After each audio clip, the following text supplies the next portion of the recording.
Welcome back to Get Em Onside! Welcome back to Get Em Onside show here in Papua New Guinea. I am your host for tonight. My name is Otto Rakoni, filling in for Nigel Hukula, who can't be here tonight due to some personal reasons. I'm joined on the panel by Ronnie Titi Jr. Thanks, Otto. C. Joing, and the guy that went missing last week. We don't know where he went. There he is. Edward Moses. Yes. Guys, Edward, how are you, mate? It's been Very a while. good, man. Thanks for the full name introduction. We're doing very well. It's good to be back.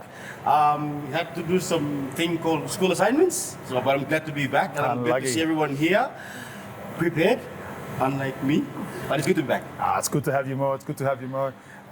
C, what are our hot topics for this weekend? We got a couple of hot topics. We got an icebreaker here.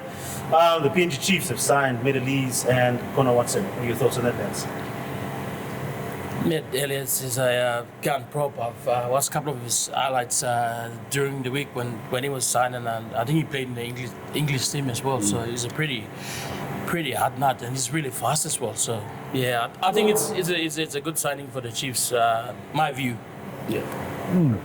It's a great another signing to the PNG Chiefs, and I'm sure that there's more to come in the near future for sure.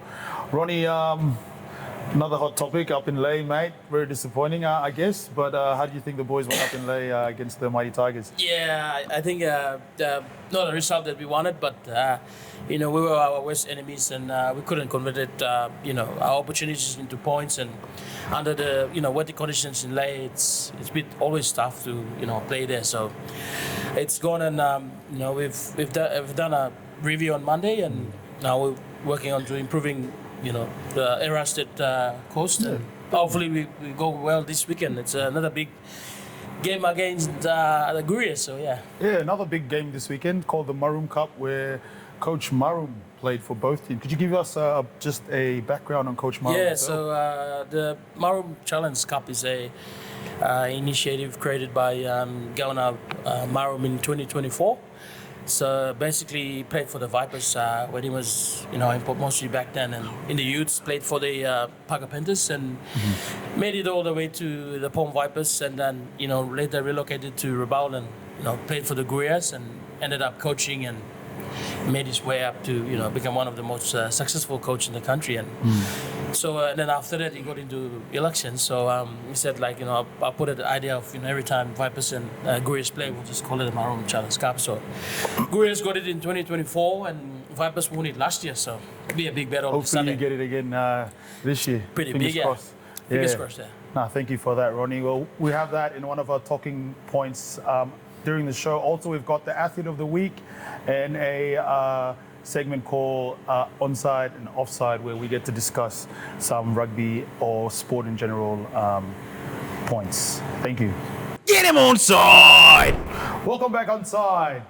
Now, this segment, we've got the Athlete of the Week, who is Lawrence River Owala, who is a young 16-year-old from the village of Hanuabara.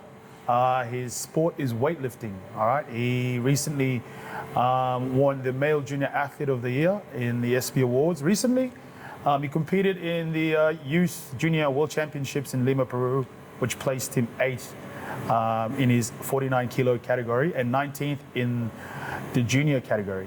He's following the footsteps of Stephen Curry, Dikatoa, and Morea Baru. Last week we spoke about the Brown Mundies, and a majority of them coming from the village of Hanuabara. I think they're producing some athletes, especially in the cricket scene and weightlifting scene. What do you think, Ronnie? I think they're known for producing a lot of athletes, especially in the space of weightlifting and cricket. And credits to them. There's a lot of hard work that they put behind the scene to get them prepared to come up to the top level there. Anything, Edward?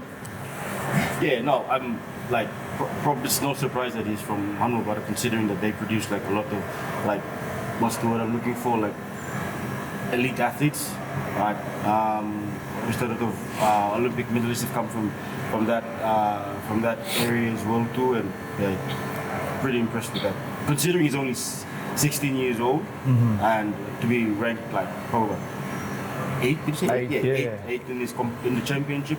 That's really impressive. Goes to show with structured training and consistency in his discipline in his training program. I'm pretty sure he could go far and represent PNG very, very soon, like at the Olympic Games and Commonwealth Games. So yeah, it's definitely an athlete to look out for. Definitely. Well, you've got the Commonwealth Games coming up, and I think he might, or maybe might feature in that. But yeah, definitely good shout to you, young man, and hopefully you keep representing our country with pride in those big tournaments overseas. Welcome back on Side. One of the hot topics right now in PNG and in the papers and all over social media is the PNG Chiefs signing Matty Lees and Connor Watson. What are our thoughts on that? What are the thoughts on Connor Watson? Him signing a one-year deal with the Dragons and then moving over to PNG. Matty Lees coming to the end of his football career. And what is Chammas thinking in that line of recruitment? Mo, what do you feel, or he see his structure of recruitment for the PNG Chiefs? I don't know why you picked me to speak first, but all right. So, like my thoughts around it, especially considering like majority of these players that have been signed, like we all spoke earlier off camera, is that they're all towards the back end of their career. Number one, and number two, obviously they've all won like premierships as well too. Yeah. So they definitely got a lot of experience playing at the top level for a long time, and obviously they know what the winning culture looks like, right? And secondly, obviously, towards the back end of their career, the idea, I'm assuming, would be to actually influence a lot of young athletes coming through. So you got like a half with Jerome in the halves, and then you got an outside back with AJ. So obviously a lot of experience in the outside backs. Then you got a middle as well too. Two middles there with Connor Watson and with Matty Lees as well too being signed. So like you can start to see the trend having this. So I won't be surprised if a lock or back rower gets signed very soon, and you start to fill up like a 13 from those signings. So yeah, very interested to see what happens in the next couple of weeks.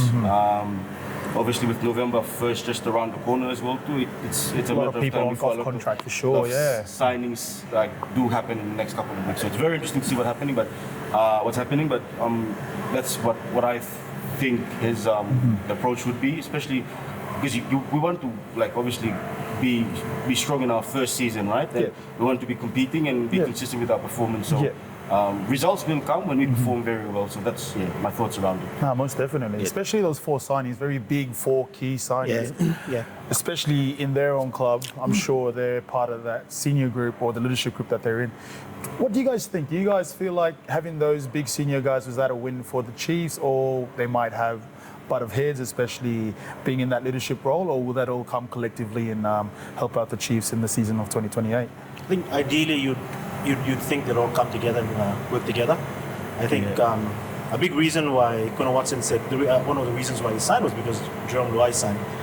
He liked that signing. He wanted to play with Jerome because when they were in Origin together, Jerome brought in some sort of training standards and everything that Jerome did was elite. So he wanted to be in and around that sort of environment. And with the Chiefs coming in and with the proposed infrastructure that we're bringing in, so high performance center, all that stuff, you want to be in and around that area.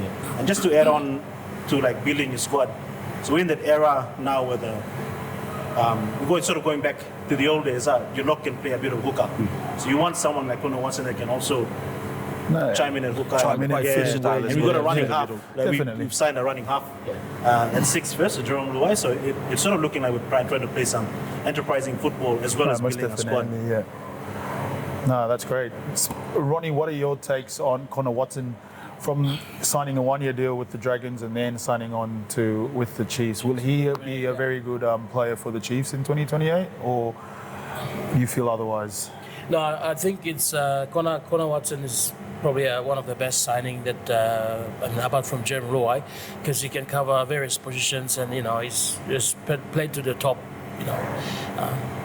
Origin, which is a cream of all the players playing in the NRL that wanted to head up there. So he's probably one of the quality players that we got, and he came up here in PNG and had a feel around what the environment, and came down to the Hunters game and had a chat with the boys, and he looked like he's already home. So I think it's good for the Chiefs.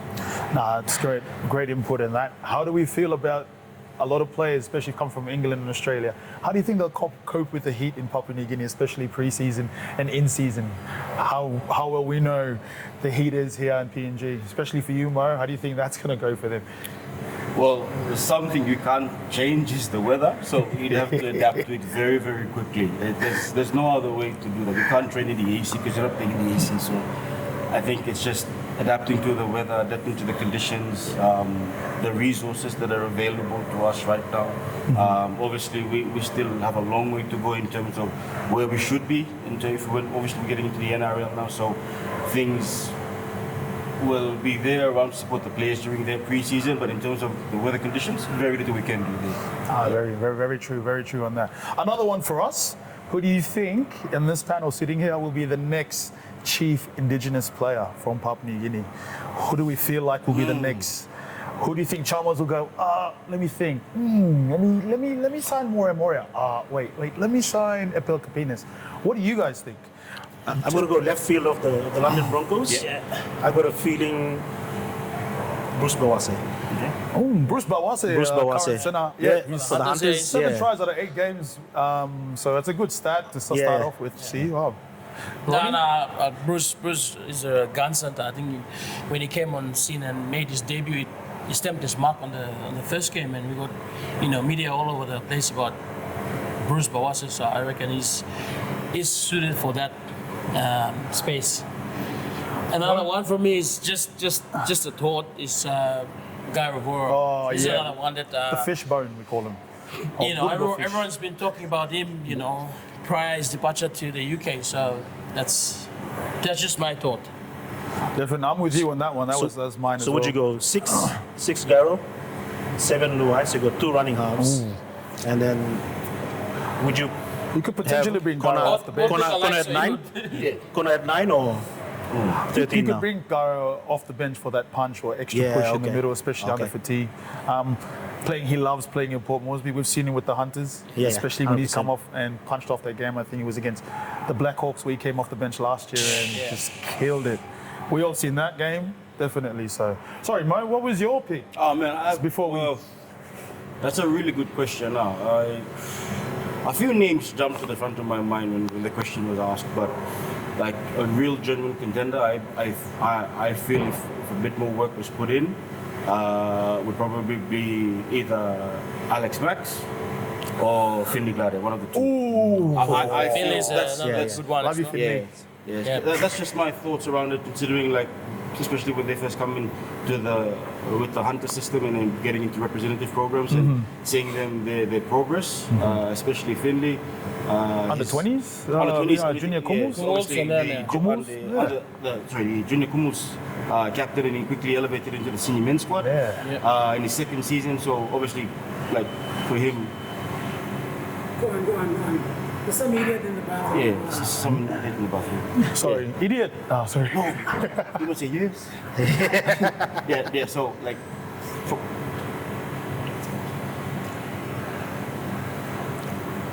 Go on. Go on. yeah. So I just probably again, like I said, a few names come to the front of my mind, but probably like out of the 5 that are in my stuffy brain, probably 2 pop up like more than everybody else. Is Alex? He could play center, the outside back, so probably in the middle, edge back rower, and Finley, where he can play through the middle. He can also play halves as well too. So those are probably Your best picks, my best picks. Yeah. I can't narrow it down to one. It's just I just can't. Yeah, those two had a really great season last season yeah, with the Hunters, yeah. especially Finley and Alex. Finley off the bench as well he brings he's something. very dangerous and can tackle.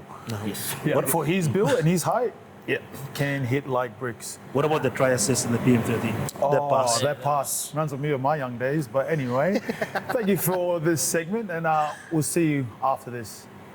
Get him on side! Welcome back on Side. We have a new segment which is called Onside. Or offside. where we ask questions and debate on whether we're onside about it or we're off about it. All right, the first question being, should the NRL Grand Final be played in Sydney All right, or elsewhere, or in the located state where the team is from. What are our thoughts on that? If we feel like if Melbourne Storms make the grand final, or the team that's ranking high in the ladder should be playing in Melbourne, or everything should be played in Sydney, or in Brisbane, especially you, Ronnie, especially with the mighty Broncos.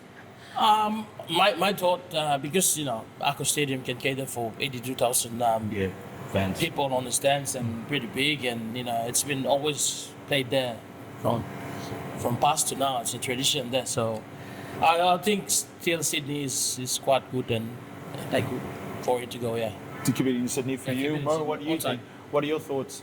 Ever thought about shifting into Suncorp Stadium, maybe closer for the Papua New Guinean audience to go fly down? Back in 2021, I believe the grand final was held in Brisbane. Is that correct? Yeah, Suncorp. Yeah. Yeah. So probably one flight less would be good. So maybe straight to Brisbane would be ideal. I don't know. That's just my thoughts on.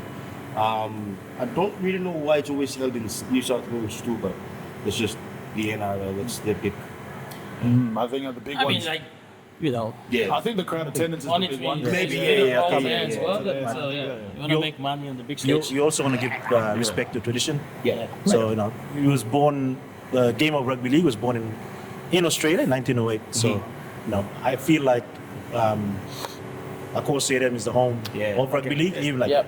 Broncos, I'm Broncos diehard, Queensland diehard, but I believe if you want to host the biggest game of the year, you go back home. Yeah. Fair point. Very good. Yeah, I actually agree with that. Yeah. So onside or offside? So which one Onside. are you? You're Which onside? onside? I'm Forward. onside. On.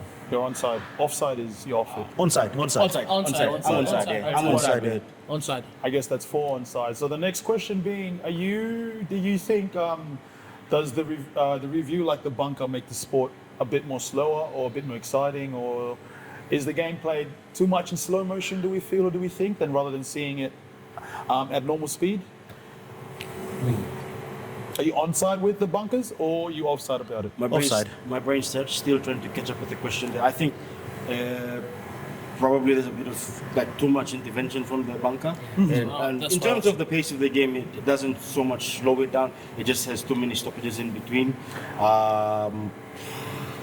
Yeah, probably does for me. Yeah, for me, it's especially, I don't like it when the game's on and the referees, he gets a call from the bunker that something's happened. Yeah.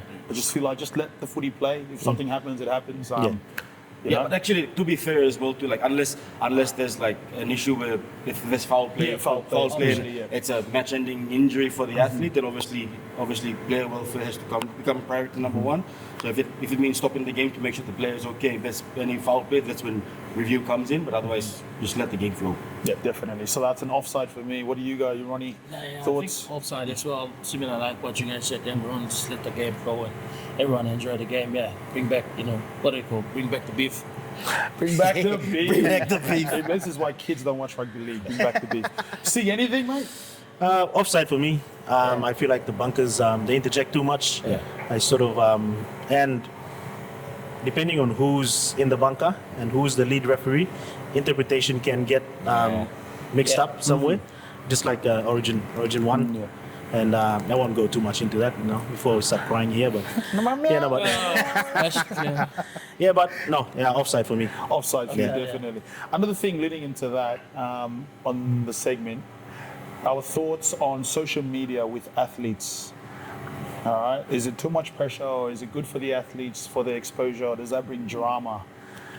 I think To the that's a individual. really, really good question. Like, again, different time, different era, Yeah. different pressures altogether. Obviously, like pressure is still there for the athlete to perform every single week, and if they're not performing very well, they become one of the harshest critics as well too. And then when you add social media into that mix as well too, it can be positive, it can be negative as well too. Yes, definitely. So, like, yeah, definitely, social media can be a great thing for the sport and for the players, but at the same time, too, it can be quite what's the word I'm looking for? Quite tough for them Tough, as well. Too. So especially, it's a bit of a double-edged sword, if that's the right term to use. Yes, it is. Yes, Is it it? is. Double-edged sword, yeah. Yes, it is. Double-edged sword.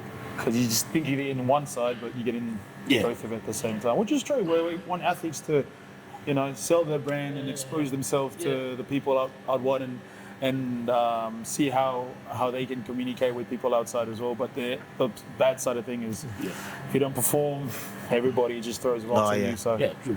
I think For me, especially social media, if you're an athlete out there, don't look too far into it. Just concentrate on yourself and play hard and perform to the best of your capabilities. C, especially, do you think the sin bin or foul play in the NRL, is it too much or is it a bit too soft? Is it strict already as it is, or do we feel that it's a bit too soft? Some of the call. I think the big one for you on Wednesday night last week is Ponga getting sent off. Sent off, yeah. Yeah.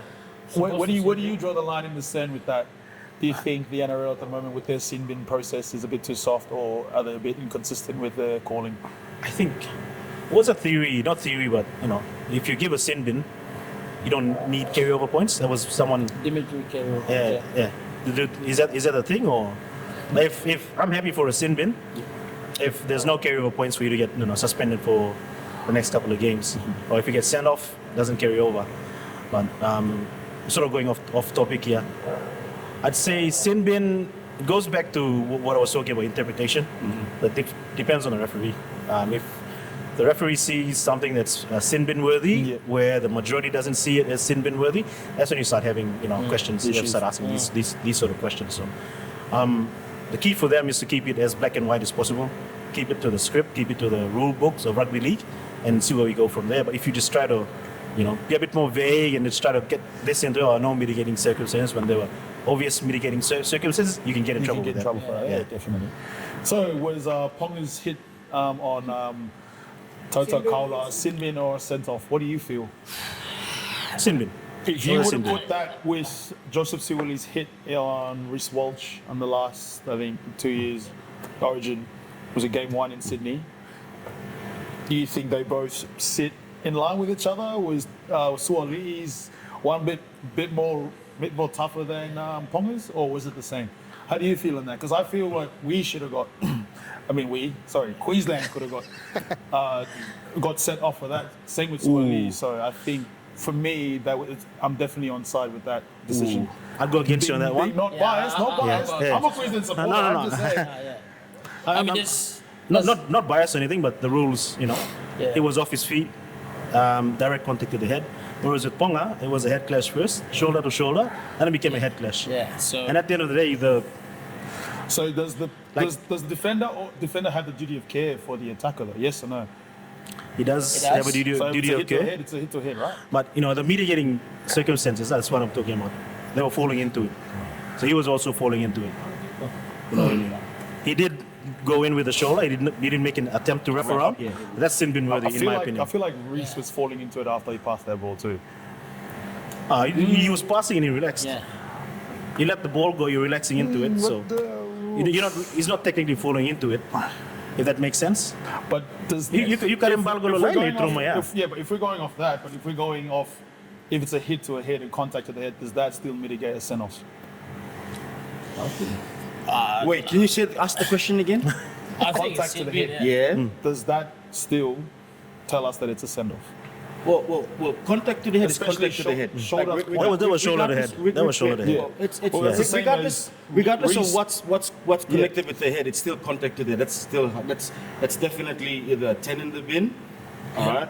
Probably would be the maximum consequence for that particular scenario. It just comes down to the interpretation of it, and was there any opportunity for the defender to actually try to Brace reduce yourself, not so much brace yourself. It's a contact sport. You have to brace yourself whether you like it or not. You can't go 50% into contact. You have to go 100%. Otherwise, you're in trouble. So probably it just from me, I think if there was an opportunity for the defender to actually try and get into contact a bit more safer, it probably would have been a different story. But I guess obviously with no attempt to wrap was probably one of the reasons why the referee on the night decided he's adamant to be his call was to immediately send the player off. That's my thoughts on it. So Yeah, it's definitely still a send-off. All right, last but not least, the second Origin game too. Should Ashley Klein ref the second game? Thoughts? Yes, no? He can get I think no. There's a petition that's being signed by Queenslanders for him not to ref. I wouldn't sign it, but rightfully he shouldn't. Actually, Who can't looks be the after top the ref in the judiciary NRL, should in go the to NRL court right now. and get another ref in. Like that's my thoughts here, because he override the bunker's decision to put him in the bin. We just spoke about the bunker overruling the game, and he overruled the bunker. So Offside. we're kind of going over here now. Get him onside. Mo, you deal with referees. What do you think? What was the question again? I'm thinking. Right. Oh, game well, That's okay. Then the question back to you would, who would be the next best person up to ref the game? That's a great question. We don't know that. G. I think G. Adam G. Adam G. Or Yeah, what's Adam the G. other? He ref the grand final as well. Something Grant? Was it Grant? I'm not sure. Yeah. Well, the guy that ref the grand final. Walsh or something. No. I'll find his name and I'll send it to you later. You can just drop it somewhere in the thing. But yeah, probably my question to that is who will be the next referee to like the next referee to step up. Like there's obviously some calls that were interesting. Like to be fair to the referee for game one, he was very good up until that point. Yeah. Like he was very consistent with his calls as well too. So the game was allowed to flow. All right, we could clearly see who was on top when the game was allowed to flow. And as soon as that particular incident happened, and then obviously with the bunker coming into review and discussion to decide whether it should be a send-off or a sin bin, then for me, I probably might keep him. I just might keep him. You know what I mean? It's just, who's the next person up? Chris Sutton. Chris Sutton or Jared Sutton? Jared Sutton. Jared Sutton. The man Did himself. he ref the grand final? Yeah. You sure? He's 40 gun on. Jared Sutton. Can I check the phone real Jared fast? Jared Sutton. Hey, bro, you're allowed to look at your phone. Oh, really? I didn't know that. That's what I mean, bro. Fact check, bro. Yeah, we have to fact check everything. 26, bro.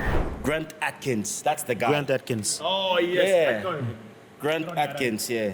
Chris Sutton was a touchy, David Monroe was a touchy, and the bunker was Ashley Klein. Probably with the referee, sorry, we're still on the referee bit here, but like probably with the referees, like it's like a high pressure situation for them right now. You know what I mean? They're on the field. They've got 13 players rushing up to them. Well, 12 because one's down. 13 players from both teams coming up to him and like trying to get the point across. And obviously high pressure there, so he can't make a call under pressure. I think that's where the bunker had to step in. Well, has to step in and review the whole thing, and then gives all the information, and then the referee interprets what the best like outcome would be. Not so much the best outcome, what the sufficient